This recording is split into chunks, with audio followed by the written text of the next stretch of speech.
What you've touched on is really the core of why I broke up with the modern world.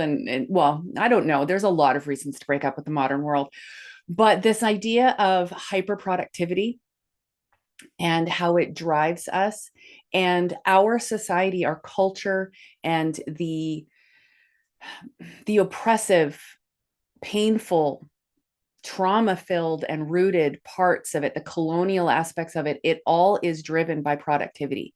And it's part of this insidious little bargain that we make with society. And that is that it's like we're trying to constantly earn our worth. Not even like we're asked to do that. We're told we need to do that. And work is the way that we're sold to do that. And it really is a way of kind of brainwashing us all into trading our energy and our efforts and our selves for the money and the wealth and what we're supposed to be doing and what we're supposed to be having. And it it really is. I mean, we can see all sorts of links in our history to some of the roots in religion, like this is what it takes to get into heaven, this is what it takes to save your soul. And none of it's all made up. It's all stuff we've all agreed to believe in, and we've made those mass agreements, and then other people have been inscripted and oppressed into supporting it, and we're all a part of this system. And so questioning ourselves and why we're doing things, but on a real level, not the big motivational why, but the deep sort of ethical, moral, spiritual why. Why are we here and how do we make meaning, and whether or not that's important. Like, is it more important to make money or make meaning and make friends and make community and make relationships? Where is our real wealth? And I'm asking all these questions very philosophically because I do realize we all live in the real world, right? Like, money is the way we survive right now. And none of us are going to solve these problems in our lifetime. I don't believe that. But we can be a part of the creative visioning process and the making new worlds and living together in between the world that we're breaking up with and the worlds that aren't born yet. And that's sort of where I thrive. I thrive in those spaces in between, where that whole landscape is crafted by asking better questions and sitting in that space and holding that space. And a lot of, in terms of my own journey, that productivity, that big why, and those big dreams.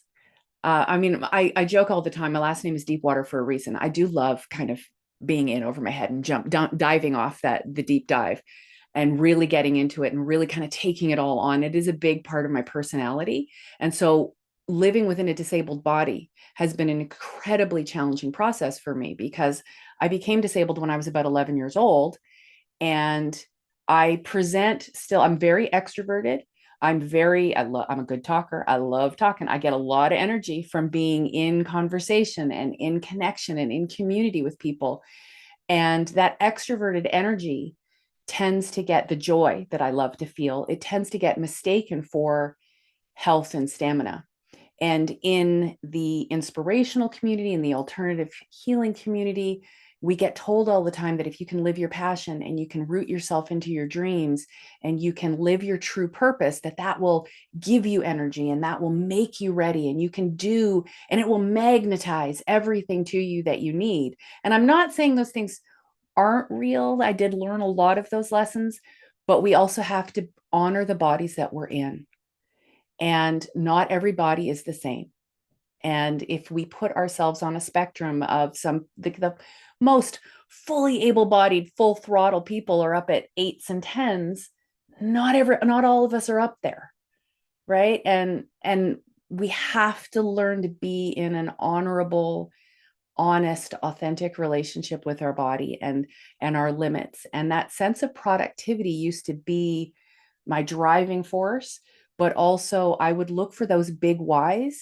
And I remember years ago someone asking me, why do your dreams always have to be so big? I mean, honestly, what a horrible question anyway. But why do your dreams have to be so big? And what I remember feeling in the depths of my body, not just my soul, but my whole self, was because otherwise I wouldn't know how to get out of bed. Like I needed that level of energy, that level of oomph, because my body was so debilitated. And I only have, little teaspoons of energy to offer out to the world on any given day. And then it's like, how do I use that? And going through, my adolescence and my young adulthood and finding inspirational spirituality and really trying to live authentically and with purpose, I would then begin to kind of harness the power of those teaspoons. Well, if the entire universe lives in a single drop or a single atom of our being, then you know what? In that tiny teaspoon, if that's all I've got, the whole universe lives in that tiny teaspoon. So what can I do with that? I don't have to limit myself. But my body is limited and there's no way to get around that. And so there was a lot of sort of trying to go for it and then collapsing, being driven by that productivity and those big whys.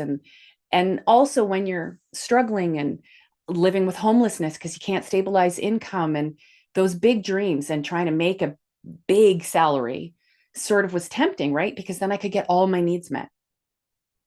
And if I could do more with less, then I could get all my needs met and I could get the healthcare I needed and I could stabilize housing and I could always have the good food. And all of these things are so tempting. And we make these bargains. But, our true spiritual path doesn't come with bargains.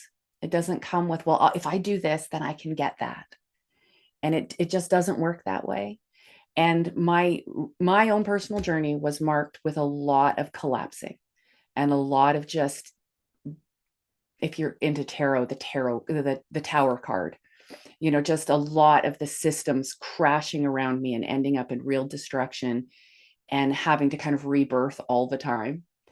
Until about 15 years ago now, well, getting close to that, I really just said, what if I tried to stop working for a while?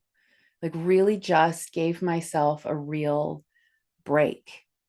And it took a couple of years for that engine of gotta go, gotta move, gotta change, gotta do, gotta try to calm down and my nervous system to start regulating. And, it's been 15 years of deep practice, bringing the writing back in as a way of finding my creativity and my authenticity and a chance to express. And now I'm kind of coming back out into the world in the last couple of years again and putting my shingle back up as a guide and a support person for others and offering rest gatherings for those who want to practice. I do that as a free offering about every other month. I'm still experimenting with it. And we get together as a community and rest together and kind of troubleshoot our rest practices. And in terms of, what brings people to me, I'm still experimenting with that because the shingle has just gone up fairly recently. And I don't know. I think people have historically always brought a question of sort of authenticity and how do I live my real life and where am I finding meaning? These are questions that drive me, and they're questions that have always brought people to me. And in the past, I think I worked a lot with people who were looking for their purpose. And I'm kind of hoping that shifts a bit because my sense of purpose has changed a bit. And my sense of what purpose is and how we hold it has changed and kind of uncoupled and detangled from that mainstream drive. So I'm really hoping people can come and find a soft place to really ask the deeper questions and learn how to ask questions and how to hold them and feel encouraged and feel supported. And we can kind of craft something spiritual, really build a spiritual relationship with whatever anyone's navigating, and how to find that more peacefully and softly. Wow, that's all I can say is wow. It very much is what Lenk and I are one of the reasons why we do this podcast, because the name is More Life in One's Life. And it's not about those big, massive dreams and the 7-figure incomes and 8-figure incomes and the bigger house and the posher car. It is I think people are more and more starting or wanting to reconnect with themselves. And this is what we're finding with our guests, like yourself, is that reconnection to, hang on a minute, who am I? I don't want a 7-figure income. I don't want to be in that rat race. For the past 100 odd years, or since the Industrial Revolution, or whenever it was, this constant drive and this productivity, you've got to be at work for 8 hours and achieve X, Y, and Z. And if you haven't, then you've got to do that plus your other X, Y, and Z for tomorrow. And by the end of the week, have you ticked all those boxes? And have you done that and achieved that and watch those numbers and, aim for that? And why haven't you succeeded at, all these goals that we are essentially given or programmed to, if you don't achieve them, you're not successful. How can you be a successful person if you want to grow a garden and grow herbs and just commune with nature and sell your herbs or essence? That's not successful. Where's your big house? Where's your fancy car? What's the numbers behind everything? And I think this is something that we are coming back more and more. I mean, especially myself and Lenka. And I also love how you brought in the spiritual journey as well, because this is something that we also noticing a lot is with the slowing down and finding who am I. It's also, oh, what spiritual journey do I need to go on or want to look at or embrace? And it doesn't have to be deep down spiritual, can just be touching on the edges, just something, whether it's sitting by a waterfall and just listening to the water flowing. That in itself is a spiritual journey. If we can stop the temptation, or go take my phone up, take a photo and a selfie and look where I am.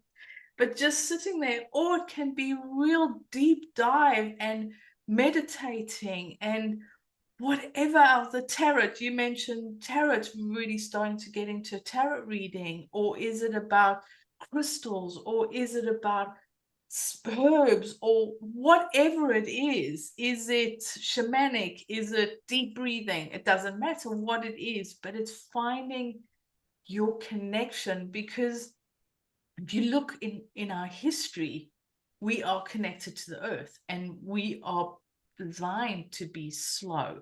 We're designed to live with nature. We designed when it's pitch dark at 3 o'clock in the afternoon and it's snowing and it's raining and it's freezing cold, is not the time to go rushing about like a maniac and tick off all those boxes.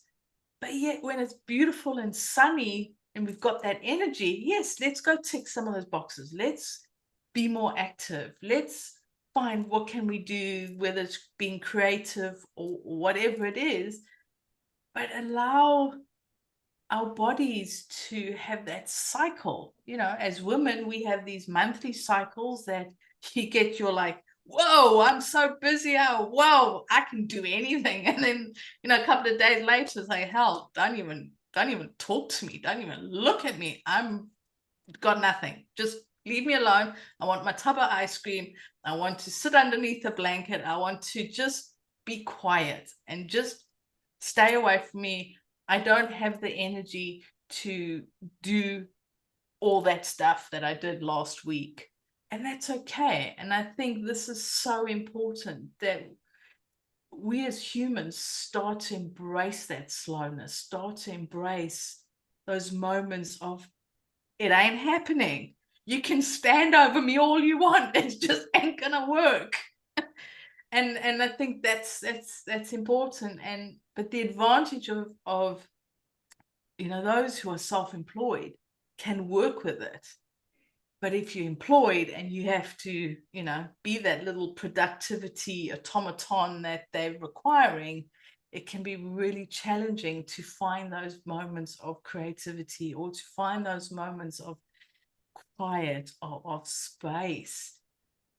So with that, how would you suggest that our listeners, who most probably have to, be that active and how can they find that slow? Because as you said, it's not always a possibility to just, you know what, I'm just going to quit this job because it's not doing anything. They, you know, people have responsibilities or whatever it is, and maybe they enjoy their job.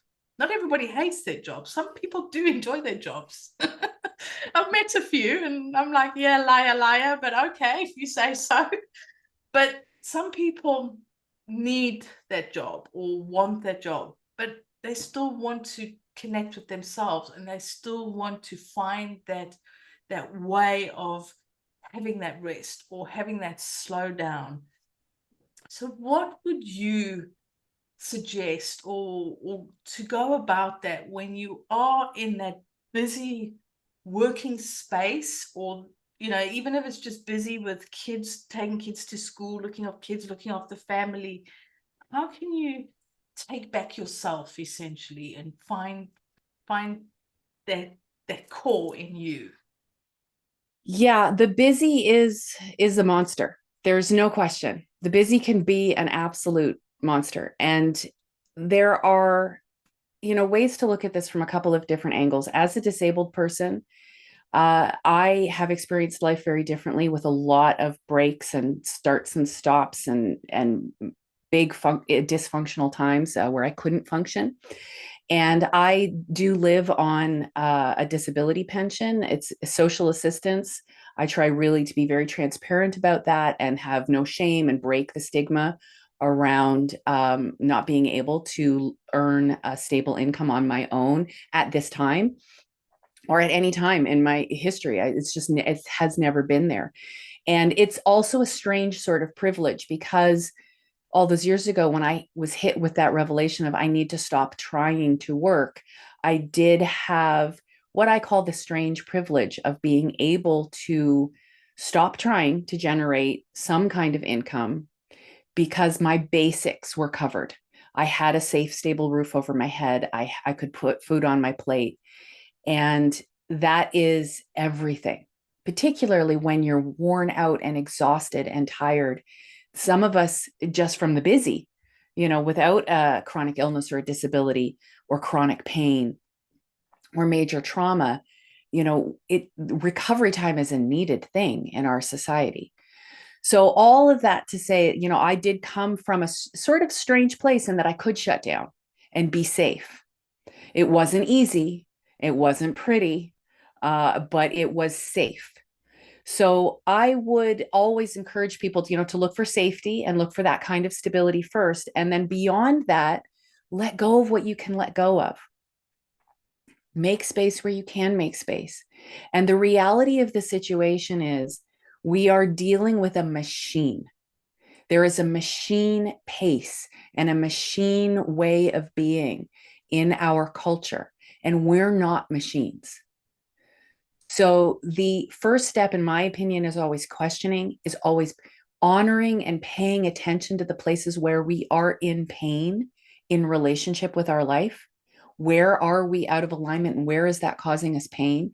Because we need to look at those places. And then I really strongly believe in tiny practices, because, there is no real answer for the people who are in it up to their eyeballs. And, you're working a full-time job, you're a parent, you've got responsibilities. There's no one solution for that. There's no big way to create those changes. So it's about relying on small, tiny practices. And that is including, as you said, Natalie, the 5 minutes with the waterfall, right? Taking moments in nature, finding places where we can enjoy our hobbies. Like, not everything has to be a side hustle. We don't have to make money off of everything. Find a hobby, find a creative outlet, go out into nature, build community, be of service somewhere. Exercising is huge. It's an amazing, moving our body in any way is amazing healing energy and power. And I say that as someone who can't move my body very much. But it is a real thing, and it's just as real as the monster, and it's just as real as the machine. So finding small ways even if you start with once a week, but keeping those routines up and building them. And it does take about 3 weeks to build a new pattern or a new habit, but it can take months and years for it to integrate, to become part of our physiology, to become part of our personality so that it's default. And that's something we don't talk about enough, because we sort of think, well, okay, I did it for a few weeks or even a couple of months, and then we fall off and we think, oh, we're a failure. But that's not it. It actually can take 2 to 3 years for something to truly integrate and become part of our being, our life, our self, our relationships. It takes that long sometimes for the people in our lives to realize, oh, wait, we're serious about this. We have to practice boundaries around it. And that involves other people and other responsibilities. So it takes time, and we need to give ourselves that. And then finding people who are also doing it. So being able to do it in community, or even if it's just a support group, creating a friend group that maybe you're not all doing the same thing, but you can get together once a month and share stories about what you have been doing. And you can be support and accountability buddies. Some people hate the term accountability buddies, but there it is. Or you can body double with each other too. You can get on Zoom and you're doing your meditation and I'm going to do my exercise and someone else is going to do their crafting and someone else is going to do their finances for the month, do some livelihood, logistical tidying up, but things that make us feel like we're on top of our lives and we're in it and we're connected and we're doing our work and we're supporting each other. These are all things that we can do. We can make room for that. And we can support each other and insist that we do it. If you've got a friend that's hurting, nudge them, poke at them. Don't make them angry at you, but ask them to hold you accountable, and you can hold them accountable, and help each other and support each other. And I'm a big teacher of, when we look at rest, I break them down into micro rests, macro rests, and deep rest. And deep rest is the kind of rest that I needed 10 years ago, and I still do need quite regularly in my life, where everything is sort of shut down a little bit. Deep rest is recovery time, where you have to prioritize rest and everything else needs to find its orbit around that. But not everybody can do that, and it's not what everybody needs. So then there's macro rest, which is smaller, but the kind you really need to have some boundaries around, and you need to kind of carve out some time. It could be anywhere from 5 to 10 minutes up to a couple hours, but it's that walk in nature. It's the crafting time. It's the meditation. It's the, I'm going to take a bath now, nobody bother me. It's the time you spend with like that nourishing time you spend with a friend, where there's nobody else in the world and it's just you and that friend, and you're sharing truth and real life with each other and just holding space. It's those times. And then there's micro rest, and that's what I kind of like to, it can take anything up to 3 minutes. It's that little moment when you're doing the dishes and you're feeling the hot water in your hands and you're going, oh, actually that feels kind of nice, and you just take a breath. It's the tiny moment between meetings where you can put your hand on your chest and say, I'm here. And you can just feel the space and the air around you and just be in that space. Micro rests are great if you go to the bathroom. There's a social covenant that nobody bothers you when you're in the bathroom. I mean, most of the time. Depends on if you have little kids or a dog that likes to try to come and follow you everywhere you go. But generally speaking, you can excuse yourself. You can be at a busy party, in a business meeting, at a family gathering. You can say, I need to go to excuse me, go into the bathroom, close the door. You're in there for a few minutes. You can gather yourself and be with yourself and just be quiet and restful for those few minutes. And that's a micro rest. And if we can develop practices of micro resting through the day, kind of plant them as seeds, the amazing thing about rest and stillness is that it's alchemical. You can plant those little seeds, but they start connecting and building networks, and then they grow and they call you to them, and they feel that sense in your body. They take up a space. They have a presence. Rest has a real presence. And if we can make space for it in our life, that space that space becomes nurturing, and then it grows and creates nurturance in other places. So that's where I start with people who are busy. But I feel the busy. I hear the busy. I acknowledge and honor the busy. And the busy is part of our limitations too. You know, if you're working two jobs to make ends meet and you've got kids, that's real. And I don't ever want to diminish it. And I don't ever want to sound offhanded and say, oh, well, you know, you can quit some things or drop some things out of your schedule. You figure it out. That's not kindness, you know? And that's just another way of heaping chores onto our productivity, right? Like it's just adding to the pile. And I don't believe in doing that to each other or to myself. So I just look for the tiny moments. And if that means sitting with someone for a few sessions or with a friend even and saying, okay, I get it. You can't take time. And honoring that, even that can be restful because that's the grief work, right? That's the truth. That's the authenticity and being an authentic witness to our own lives and feeling it. That's still meaningful. That still does something. That's still healing. And being with that truth and finding the courage and the creativity to maybe ask what could be different. I don't know. I can't imagine it right now, but what could be different? And holding that question in that space, it will create more space for that answer. And it will change. It will shift. It will take time and it takes practice. It's why life is a spiritual practice, creative practice, authentic practice. There's a reason we use the word practice. It requires time and attention and energy and repetition. And it doesn't all come right away, which is unfortunate for a lot of us because we would love it. We would love to just flick that switch and go, oh, look, I'm a master at this already. It doesn't work that way.